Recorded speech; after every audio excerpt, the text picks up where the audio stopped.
Be ready. 5 seconds.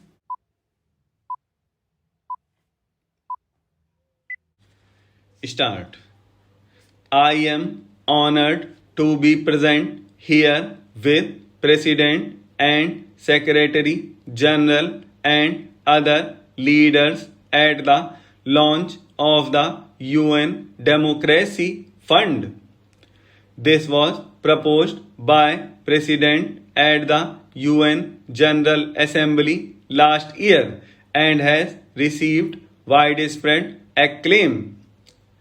Its relevance is underscored by its becoming a concrete reality in just a year's time.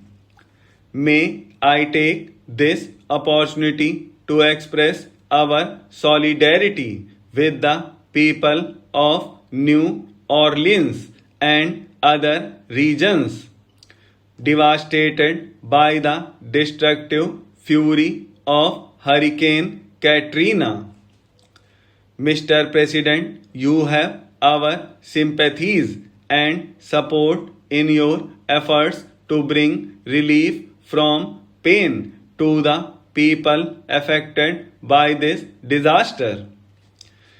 Excellencies, India is proud of its democratic heritage, which is rooted in the country's cultural traditions of tolerance, respect for different viewpoints, and a ready embrace of diversity.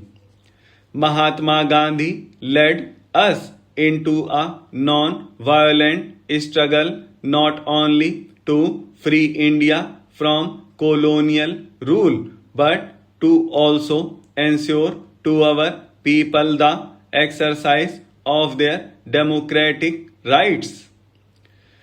To him, it was clear that the end to colonial rule would mean very little unless the broad masses of the people of India were empowered with democracy. We were also inspired by the ideals of freedom, equality, and justice that were the hallmarks of the great French and American revolutions. India's awakening to freedom in turn inspired freedom movements in Asia and Africa. A whole family of independent and proud nations took their place on the world stage. India sympathized with and supported their struggle to become masters of their own destiny. For us, the democratic ideal is a common heritage of mankind. Those fortunate to enjoy its fruits have a responsibility to share its benefits with others. As the world's largest democracy, it is natural that India should have been among the first to welcome and support the concept of a UN Democracy Fund. We believe that democracy based on universal adult suffrage empowers the most humble citizen of our country and give him a sense of dignity. Poverty, illiteracy, or socio-economic backwardness do not hinder the exercise of democracy. Quite the contrary, our experience of more than 50 years of democratic rule demonstrates how democracy is a most powerful tool to successfully overcome the challenge of development. But most of all, democracy alone gives the assurance that the developmental aspirations of the poorest citizens of our society will be taken into consideration by such programs.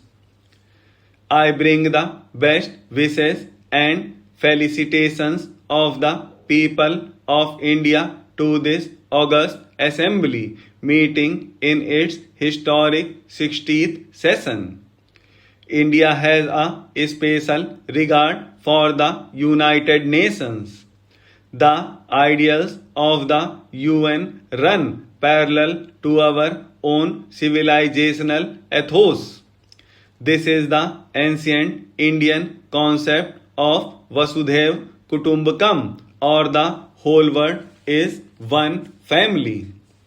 It is this idea of a shared destiny which encouraged this August Assembly 5 years ago to adopt the Millennium Development Goals.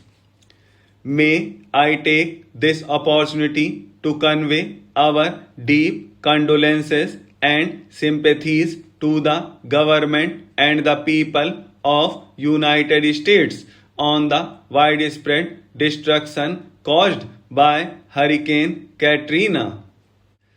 At the turn of the century, there was growing recognition that the contemporary challenges of pandemic diseases, environmental depredation, and terrorism demand a global response.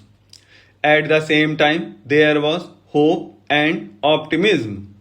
The world community welcomed advances in science and technology, which made it possible as never before in human history to confront these challenges. We had confidence in mobilizing the collective will and wisdom of nations to herald a new era of peace and prosperity. 5 years later, we find that the international community is generous in setting goals, slow in pursuing them. We must therefore make greater efforts to mobilize the needed resources to meet the Millennium Development Goals. This would be a wise investment for the future.